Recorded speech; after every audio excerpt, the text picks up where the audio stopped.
Hello and welcome to the Mapping the Doctrine of Discovery podcast. The producers of this podcast would like to acknowledge with respect the Onondaga Nation, firekeepers of the Haudenosaunee, the indigenous peoples on whose ancestral lands Syracuse University now stands. And now, introducing your hosts, Phil Arnold and Sandy Bigtree. Welcome back to Mapping the Doctrine of Discovery. My name is Phil Arnold. I'm faculty in religion here at Syracuse University and also core faculty in Native American Indigenous Studies. And I'm Sandy Bigtree, citizen of the Mohawk Nation at Akwesasne, and on the board of the Indigenous Values Initiative. This podcast is being sponsored by the Henry Luce Foundation, and we appreciate them for continuing to support this work. Today we have some special guests from Virginia, and first I'd like to introduce Joel Harrison to us all. Joel is Associate Professor of Religion at Northern Virginia Community College at Manassas, Virginia, where he teaches courses on the academic study of religion, as well as college composition. He holds an MA and PhD in religious studies from Northwestern University, Chicago, my kind of town. In 2019, he received a Henry Luce Foundation Responsive Grant in Theology with Christina Trena and Marlon Milner. Today we're speaking with Joel and some of his students who recently attended and presented at our conference, The Religious Origins of White Supremacy, Johnson v. McIntosh and the Doctrine of Christian Discovery. Joel, welcome. Thank you. Is there anything else you'd like to say about yourself before you introduce your students? No, I mean, I think that pretty well covers a solid academic introduction there.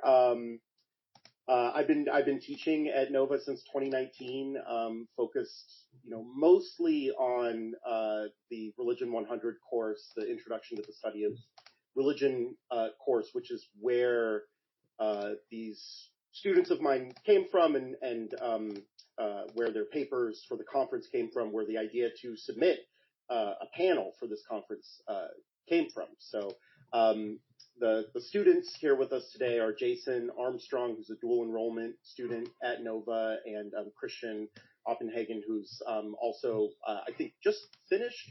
You're almost done at Nova. I can't quite remember, but they were both students of mine. Christian 2 years ago, Jason last spring. So yeah. Well, it's fantastic to have you here. I mean, as a teacher myself, been in this a long time. I really appreciate you bringing students. I mean, this is kind of new for us, because we have kind of academic-y sort of folks, and legal scholars and, activists and other kinds of folks. And then from a community college, I think that's really, really outstanding. You must be doing a great job down there, and so I appreciate that. Thank you. But can you fill us in on the story? Like how you learned about the conference, and sort of how it resonated with your students. And also Sure. how it impacts how you teach the academic study of religion. Sure. Yeah. Let's turn it all on its head when we're talking about American religions, right? Right. Yeah. So I think that probably the story starts actually way back in 2021, in December of 2021, when I found out about the Uncivil Religion Project that was put together by the Religious Studies Department at the University of Alabama, Mike Altman, who is an associate professor there, and the Smithsonian Museum. And that is a project that sort of documents the religious aspects of the January 6th insurrection. And as I was looking through that resource, I thought it was such a fantastic resource. It's a free resource, and that's the perfect kind of thing to have as a sort of centerpiece text in a community college course, because the more free materials you can provide students, the better in a community college setting. So I redesigned my Religion 100 course to use the January 6th insurrection as a case study for students to sort of practice the academic study of religion, to try to make it, I mean, it still is theoretical, right? I mean, we can't really, think about an event like that without thinking theoretically about it. But I wanted them to sort of see, like, how do religious studies scholars think about this kind of event, and how do they write about this kind of event? It was a little bit of a risk, admittedly. My colleague, in my very small department, there's only two of us. My other colleague was like, good luck with that. That's, she, Wow. for her, I mean, just not because she didn't think that I could do it, but just because, how volatile the political situation was, and just being in Northern Virginia and being so close to it, there could have been a lot of room for controversy, but really it hasn't gone that way. It's been, I think, overall very well received by the students. It's not a typical 100 level course. I ask the students to do reading that is not at the 100 level. It's well beyond the 100 level, but the way that I assess them is sort of at the 100 level. So we look, after kind of a general introduction to the history of the academic study of religion, we were looking at that event from three different perspectives: from American religious history, from the concept of civil religion and secularism, and then from the history of kind of the interaction or entanglement of race and religion through the colonial period. And what I wanted them to see is that, all of these elements are sort of bubbling under the surface of this one event, that to analyze the religious aspects of an event like January 6th is not just to look for sort of the outward signs of people singing or, invoking the name of Jesus on a sign with Donald Trump or something, but to ask the question of sort of like, where does this idea of chosenness come from? Where does this idea of entitlement come from? And to think sort of from a deeper historical perspective about those things. And so when I saw the call for papers, and I think I just saw it on Twitter, to be honest, just following a religious studies conference account, I saw the title of the conference, and I thought, oh, this is really interesting. And a lot of my students have asked me in the past, like, they want to know, like, well, what are the next steps? Because for some of them, really, like, writing, all I ask them to do in this class, they have some, weekly assignments, short kind of reflection writing assignments. But the main assignment is just to produce a short paper, 4.5 to, I think the maximum is 10 pages, which only a few students actually take me up on, Jason included in that group. But most, for so many of them, it feels like a very important paper for them to write. And I have students telling me that, like, I really want to do a good job on this paper. This feels very significant for me personally to write this paper, to try to make sense of this, for myself.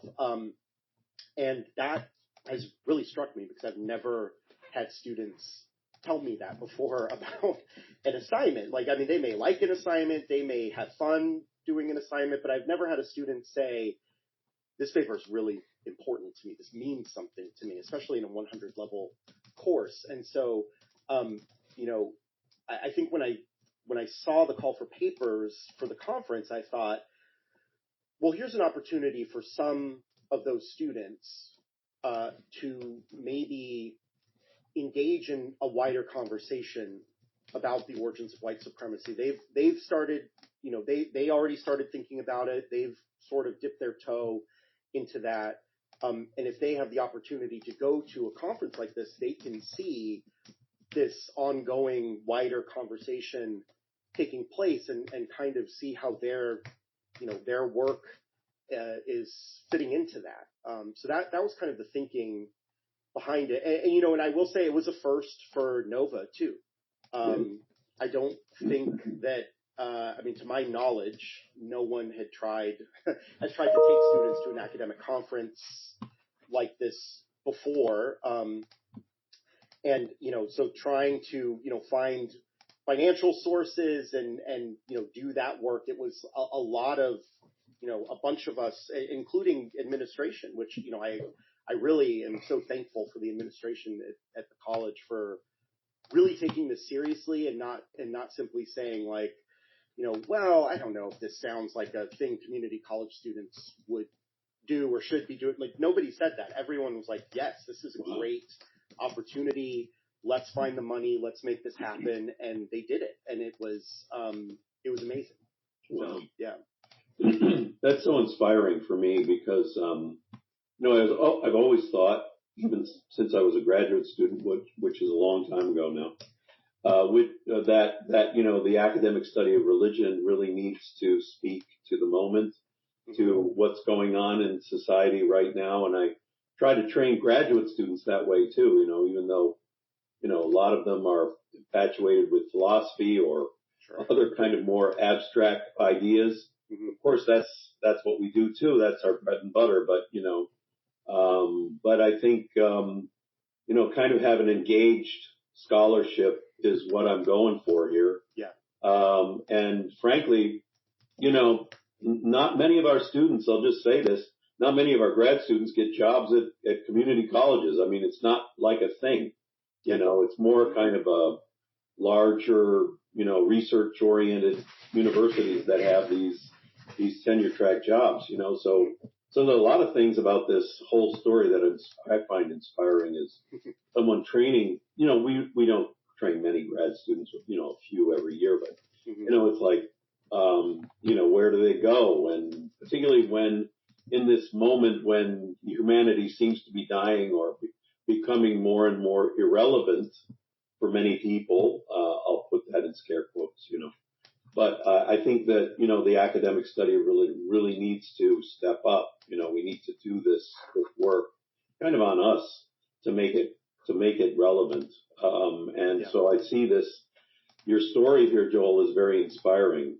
I appreciate it. We've been at this for, I don't know, over 15 years now, in the area of doctrine of discovery work. And, as I said, the Luce Foundation is now funding us, which is something that probably wouldn't have happened 15 years ago or even probably 5 years ago. So I think that there are foundations, there is interest, in these topics and moving into these topics that I have seen, in a longer arc, and maybe, would really help us, moving into the future. But let's step back a little bit. I want to hear from you, Chris and Jason. I want to hear from you about like your experience, around this topic of your experience of how the conference impacted you, or what you saw, or what kind of, so we can get some feedback on from a student perspective, So coming in. And can you identify yourself? Sorry, I'm just so. Yeah. I'm Jason. Yeah. Coming into this conference, I didn't have a lot of experience, and I hadn't heard much about the Doctrine of Discovery apart from the religion class with Dr. Joel. But being there at the conference, it gave me like a deeper understanding of the topic, and it was saddening to see all this, right? Yeah. But I was just appreciative of now I know of this stuff, right? You're not taught this stuff in schools. You're not taught Doctrine of Discovery. But it was really eye-opening. That's what it was. The conference is very eye-opening for me. That's awesome. Has it changed the way you perceive the world in general, or in being an American, or your identity and what you thought was the history? Definitely the history, right? But I think I have a greater appreciation for different cultures. I think that's what it gave me. Interesting. And, because when you're taught just one thing, you don't see the other side, right? And so, the conference is eye-opening and allowed me to appreciate the other sides. Yeah, I mean, you mentioned, Jason, that it's very sad. It's a traumatic history, and that we're dealing with a lot of trauma here. Yeah. But then also it's a unifying issue. It's a way that we can kind of work collaboratively, and that's one of the themes that we hope to bring out. I hope. Did you see that in the conference at all? Yeah. It was cool to see so many different people. Like it was like a working, the conference was collaborative, right? It was everyone working towards one goal, right? Or talking about the Doctrine of Discovery, which was really cool to see so many different perspectives and people from different backgrounds coming together. The bottom line is all your ancestors in the past were indigenous at one point. So there has to be some element that was an awakening in your own being, an understanding of your own lineage.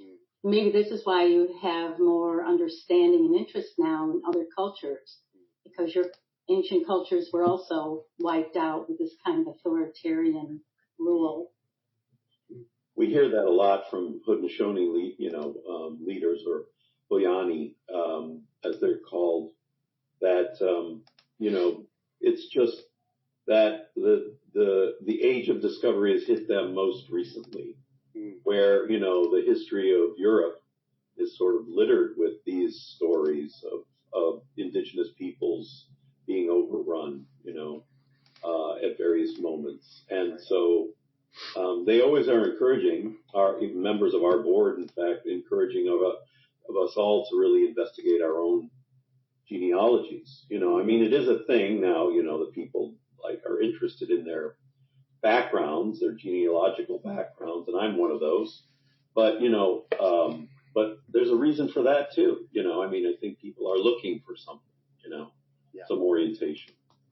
Well, when land identifies who you are in indigenous cultures, it's hard to identify when that relationship with the natural world has been stripped from you, from your ancestors. So there is this longing of detachment, because that's in effect where we receive life, and it's regenerative and it's exciting and ever changing, right?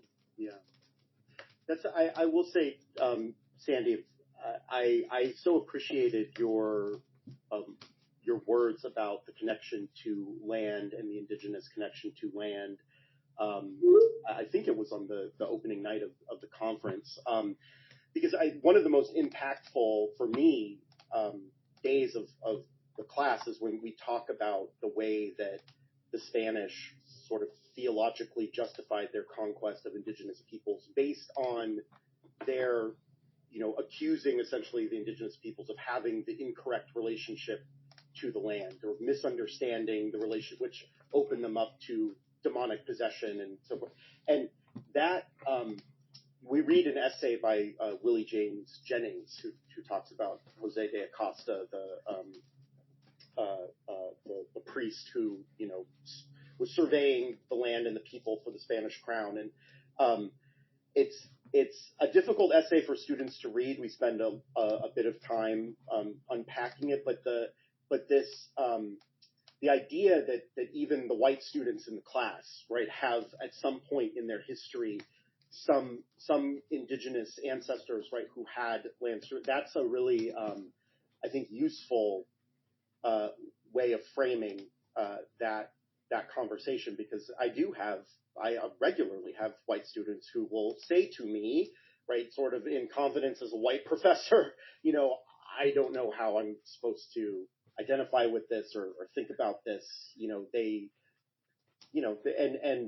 I think that that's a really helpful way of framing it for them. Yeah, that's really Yeah, I think that's important, Joel, because I think this investigation always drives us back to primary sources or primary sources, which is a real experience for students as well. I mean, I read some of those, like the Columbus Diaries or some of these papal bulls or things like that. Yeah. You go through them in class and it's like revelatory, it's like, so we don't, it's not biblical exegesis, but it is a sort of, interpretation of texts that are primary in a different kind of way. Mm-hmm. But Chris, I wanted to give you a chance to jump in here to talk about your experience at the conference and also how it might have impacted you like going forward.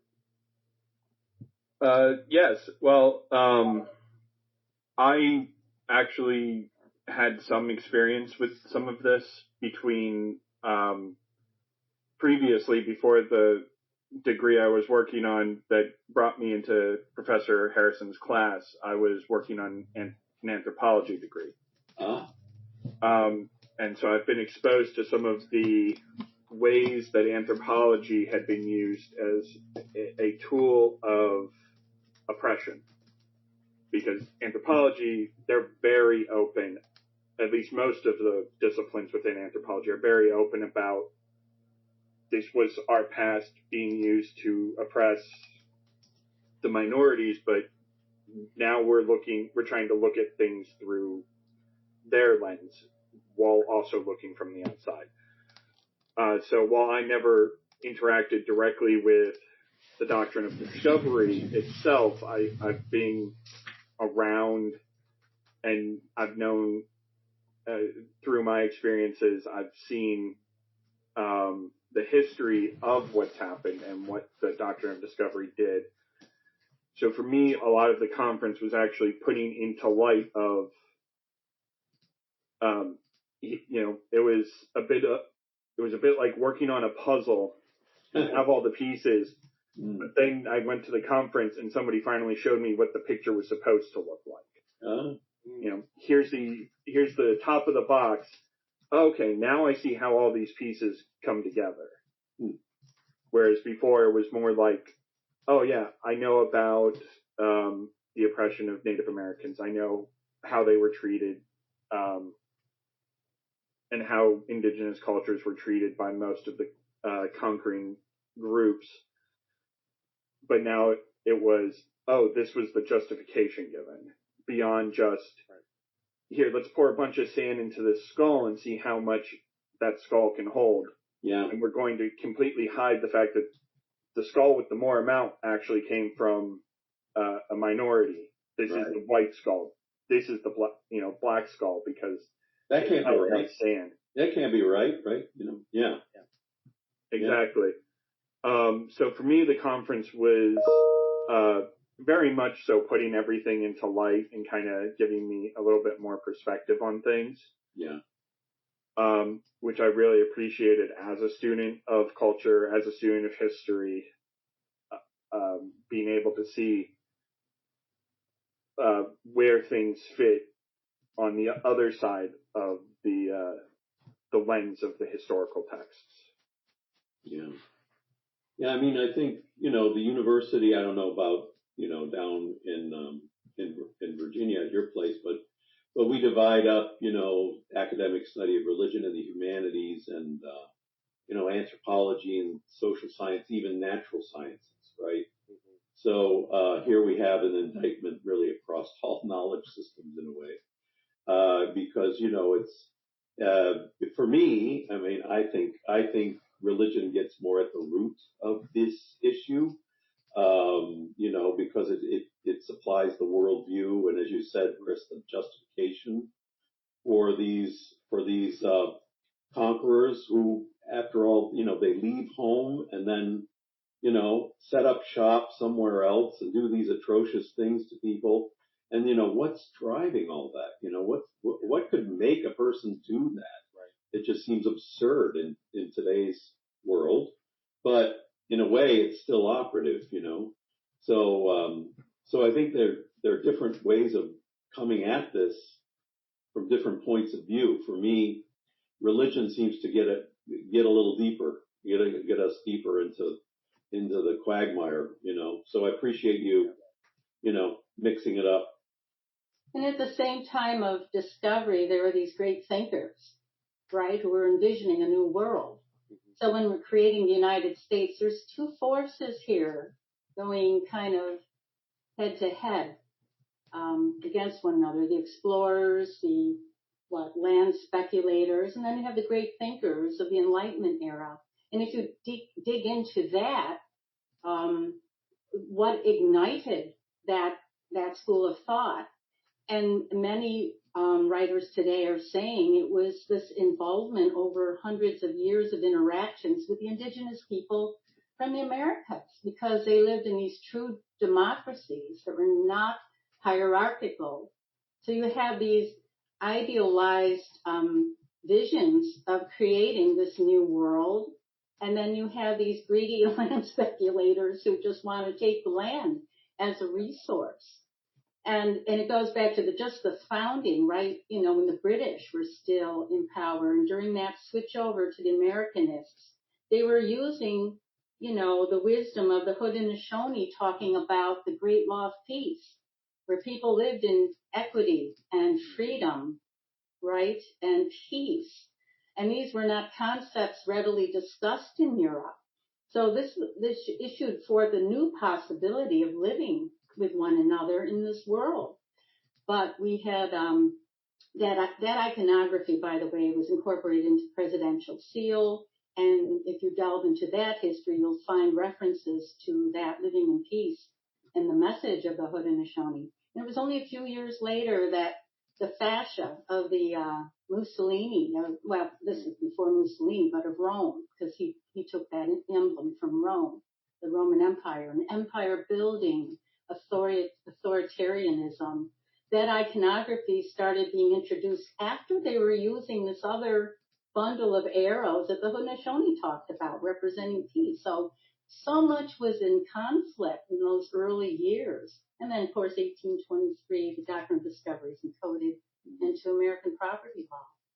So people need to know what was going on then. And, you have choices to make. And are we going to continue?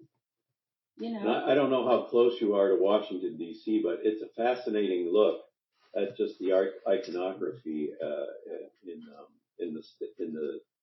in the nation's capital. You look at the kind of figures, the authoritative figures. Columbus, of course, is there, all through the Capitol building. But then on the flip side, then you go down to the Supreme Court chambers that are underneath the Senate, the original Supreme Court chambers. And there are corncob columns that are supporting they've been just recently restored in the last 30 years. And this is a hearkening back to, when the Capitol was first constructed in the early 1800s, before Johnson. And it's a nod to the Haudenosaunee influence. And then, tobacco leaf lintels, of course, that are in the basement of the Capitol supporting that dome, So actually, we're integrating a lot of those images into the Scano Center right now. I don't know if you got to see the Scano Center. That was one of my questions. Were you here early enough to be able to go to the Scano Center? I think, Jason, did you take that tour on the first day? I did. Yeah. Okay. Yeah, it was really cool. Yeah. What did you like about it? I mean, we were instrumental in creating that space like 10 years ago, more than 10 years ago now, but I'd appreciate more, your comments about that. Yeah, so I mean, again, like just going to that, I got a deeper understanding of the story of oppression. And I didn't realize how, like, the magnitude of the oppression before. And it was, and I really loved how, as you could walk through, I didn't like it, but, as you walk through, the story continued. and how is the path. It was very powerful. Very powerful. Yeah. And then the fact that Haudenosaunee are still here. I mean, you're eating their food, and you're interacting with them. I mean, I think that's kind of what we're going through. Yeah. There's still possibilities in the world. Yeah. They're still here. We're still here. Yeah. Do you need help catching up on today's topic? Or do you want to learn more about the resources mentioned? If so, please check our website at podcast.doctrineofdiscovery.org for more information. And if you like this episode, review it on Apple, Spotify, or wherever you listen to podcasts. And now, back to the conversation. Your classes, Joel, how has the conference sort of change your ideas about your curriculum for your class? I mean, you said you started with some of these earlier texts, but one of the things we're hoping to accomplish, we've created this website. Actually, Adam has created the website, and we're sort of loading it up with other materials that might be of help. I'm wondering if that's of interest to you. Oh, absolutely. Yeah. I am always trying to point my students to as many free resources as possible.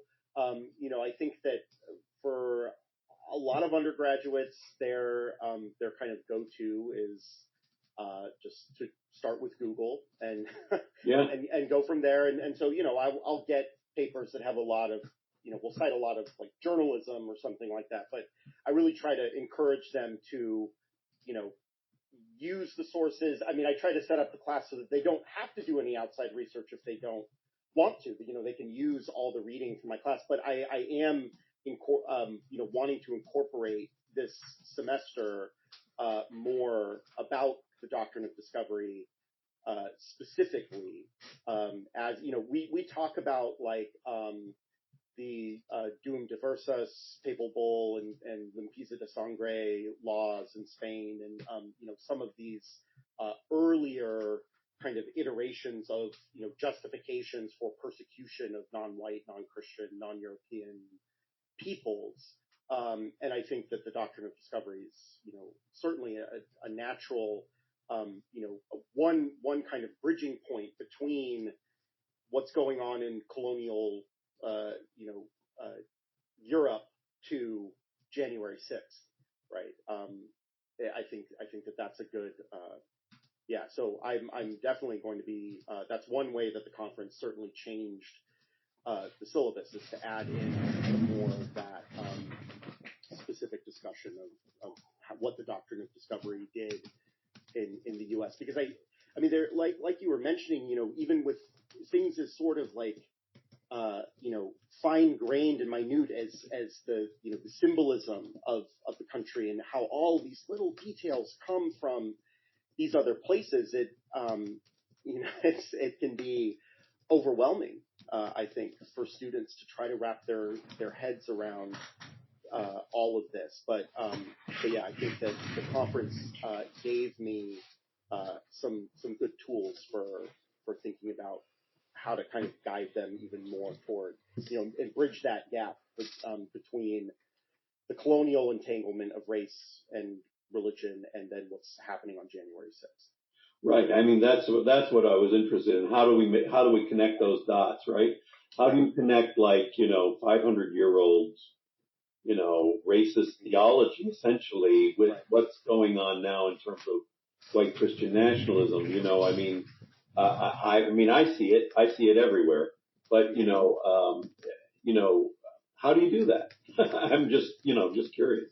Right. Well, so, I mean, one of the things that I do is we focus a lot on the language of demons in this class.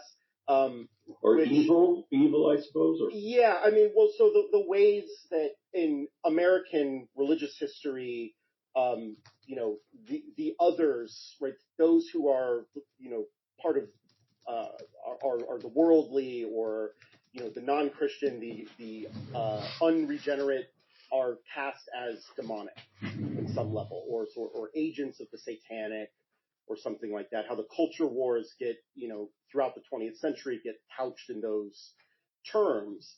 And then when you go back in time to the colonial period, you see similar language about the demonic, right? How the indigenous peoples' physical bodies are, porous and sort of susceptible to demonic possession, whereas the, conquistadors, because of Christ, they can't be, possessed by the devil. And so we talk about the kind of analogously how that language is similar, and the idea that, if you truly believe that your opponent is an agent of the devil, is, possessed by demons, or is a demon, a literal demon themselves, then that gives you some more insight into the violence, I think, of why people are, willing to sort of take up the cause of January 6th, at least, from that one perspective. So that's one of the ways that we connect that. Wow, that fascinating.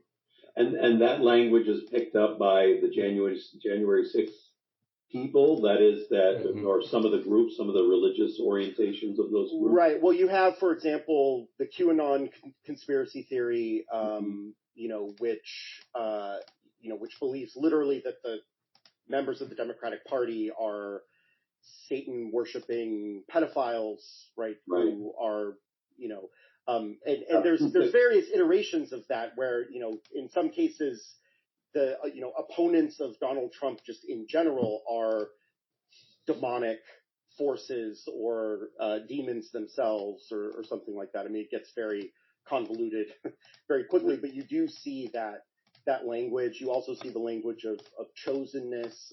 There's some fantastic video resources from that day on the Uncivil Religion site that will show, choirs of Trump supporters, singing, "We're the chosen of the Lord," a chosen generation, that kind of thing. So this idea also of chosenness, that you will be protected from the demonic forces because God has chosen your side for victory. Right. Which is also similar to the language that Jose de Acosta uses, right? In his theological justification of the conquest, right? God has commissioned the Christians, right, to go to the Iha Thea, which that's the word that he uses to describe the new world, right? That nobody would go to the quote unquote new world if God had not put these resources there as a kind of reward, right? And so there's this idea that God has commissioned, right, the Spanish to go there and right the relationship to the land, that, and use these untapped resources that are there that God has commissioned them to use. Wow. So there's some similar language there too with this language of chosenness. Yeah. Wow. Yeah, it's reminiscent.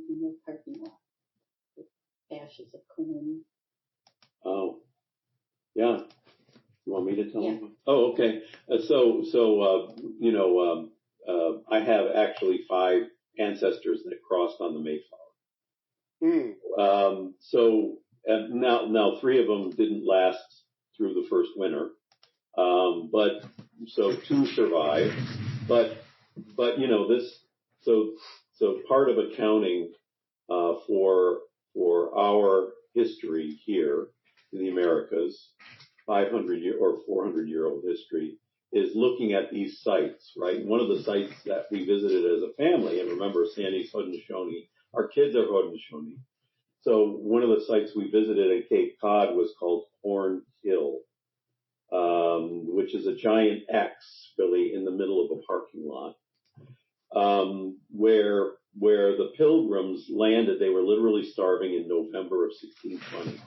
And these are my ancestors, right? They hit upon this little cache of corn that is buried there, and they in the plaque that's nearby, they thank God for, without finding that corn, they would surely have perished. Something like that, right? And they, in effect, stole the corn. Right. Right. I call it, this is kind of like the first theft, because not because they took the corn, but because they didn't thank the right people. Right. Or they didn't thank the people that actually gave them the corn. They weren't appreciative. It was more like this, rather thanking this divine intervention for something, that really had very little to do with it, in a way. So it's like, there are these other stories, personal stories that Sandy and I are working on right now that can help fill in some of those details, but I hear some of the resonance of like Pizzagate, for example, or other kind of thing going on, but Chris, I wonder if you have some sense of how those dots are connected, those 500-year-old dots are connected after taking Joel's course, like between, this kind of 500-year-old crazy religion talk, which is still with us, by the way, but how it is changed and also remained the same. Yes. I actually have the unfortunate dishonor maybe. The profession that I've been in for most of my adult life is actually rather, at least down here in the South, it's rather infested with Christian nationalist groups. So I've gotten to see kind of from the inside. Luckily, I was raised without Christian nationalism. And so I'd always erred on the side away from it, shied away from it. But I got into a profession where it was very prevalent, and I've gotten to see a lot of the shifting. It's no longer necessarily always calling out things like demonic nature. I mean, obviously, there's still that major dot when you have QAnon and Pizzagate and all of that, but there's also redirecting towards what can be considered more common enemies and more secular enemies, such as pedophilia, which is a major cry from these Christian nationalists to try and discredit the LGBTQ+. They try and discredit immigrants. Anyone they don't disagree with can potentially become either demonic for the hardcore sex or pedophilic in the sex that want to be almost more secular. And so you see it as a kind of range of positions, of groups, orientations that run from explicitly religious to more secular. Is that what you're saying? I don't necessarily see it being more secular, but I do see a range where they're trying to demonize in a more secular way because necessarily, I mean, the satanic panic of the 70s and 80s, going after things like Dungeons and Dragons and rock music, didn't work for them. So instead of calling out Satan and demons in the modern era, there's still that hardcore sect that thinks that will shake people out of their revelry for these groups. Yeah. But then there's the sects that realize and try to use a more secular enemy, whereas the hardcore religious groups are using their religious enemy of Satan, of the devil, of demons, these almost more tactical groups that are still religious and still potentially in their hearts feel that way, are instead using terminology of society's demons, of the pedophile, of the rapist, of the robber. Yeah. And they're using that to frame their enemies in a negative light as well. And it just shows a little bit more of the, not necessarily like we can't fight them, so we might join them, but we still want to fight these groups. So we can't fight that nobody believes in demons and that demons aren't going to freak everybody in the country out anymore. So we'll join that and call them something that everyone can still agree is bad. Right.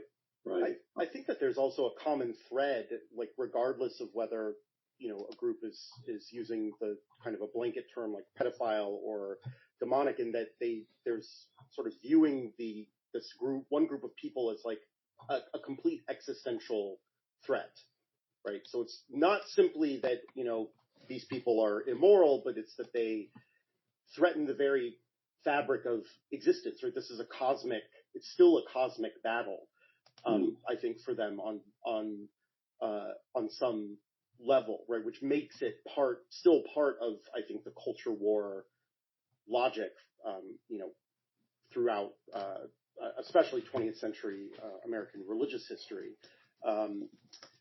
And again, when you see your opponent as this, pure existential threat, that makes this kind of reactionary politics all the more dangerous, because then disagreements are not simply political disagreements or, social disagreements or something like that, but they are truly viewed as threats, like matters of life and death, I think, to a lot of people. And that's, it can be scary, I think. Well, don't we know it? I Yeah. mean, we were referred to as savage Indians. Right. We repurposed Peace Center, where they had beforehand talked about the Jesuits coming in the 17th century. And the local historical association built a fort that was 200 years off the mark so they could promote the cowboy and Indian theme. They built a 19th century fort. They finally took it down in the 70s, but, from 1933 onward, everybody thought the savage Indian was right here among the Haudenosaunee. So very much alive in our world. And I appreciate also what you're saying, Christian, because, in many ways, that's in all of us, that legacy of Christian nationalism. I think it's kind of in the water by now, because, so many of our students, grad students, in fact, in the academic study of religion in various ways are kind of recovering from their traumatic upbringings in, fundamentalist Christian groups. To some degree, that was my experience. I mean, it wasn't as intense as some of my students. I'm thinking actually of Adam, who's a producer here, who's got his PhD from our department and also had to work very hard to deal with his own demons, if I could say that, from his upbringing.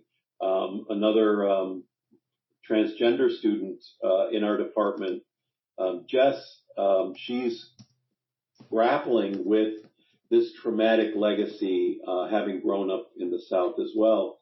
It's very personal in a way, but I think this work in the Doctrine of Discovery can help us all sort of organize and maybe even heal.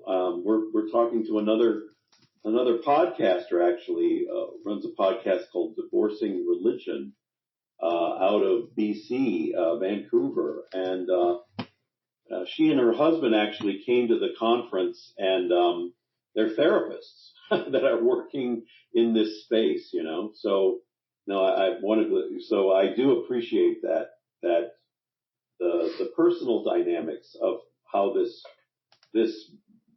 work might be helpful as well. So, Jason, has this impacted the way that you just talk with your friends or family? I mean, have you brought this knowledge into any of those sorts of conversations? Definitely with my family. I've discussed this topic and, tried to share what I learned at the conference with them. And I think I've been successful with that. Initially, though, they're in shock, right? Yeah. And that's what I have found. They can't even believe it. It's real. Yeah. my dad's 95 and he still has trouble with what I do.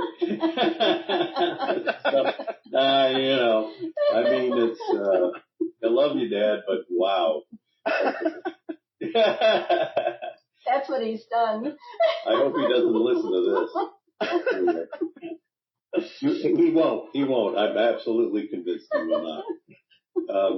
So one of the questions that you actually brought up for me, Joel, and one of the questions we constantly are turning over in this work is like, when does the doctrine of discovery start? I mean, it's, is it mid-15th century? Well, yes, that's kind of it.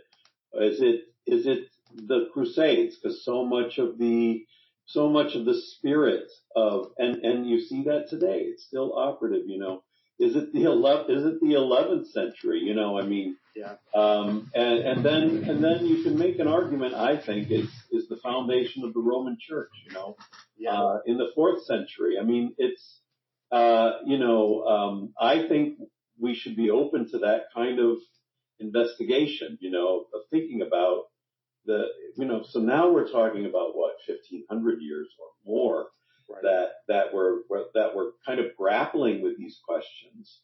I mean, James Carroll wrote this book, Constantine's Sword, which really places the origins of anti-Semitism, something that I listened to about on the radio just today, and the origins of that are in the 4th century, Roman Church, and, fashioning the Bible in certain kinds of ways. Mm-hmm. So, I mean,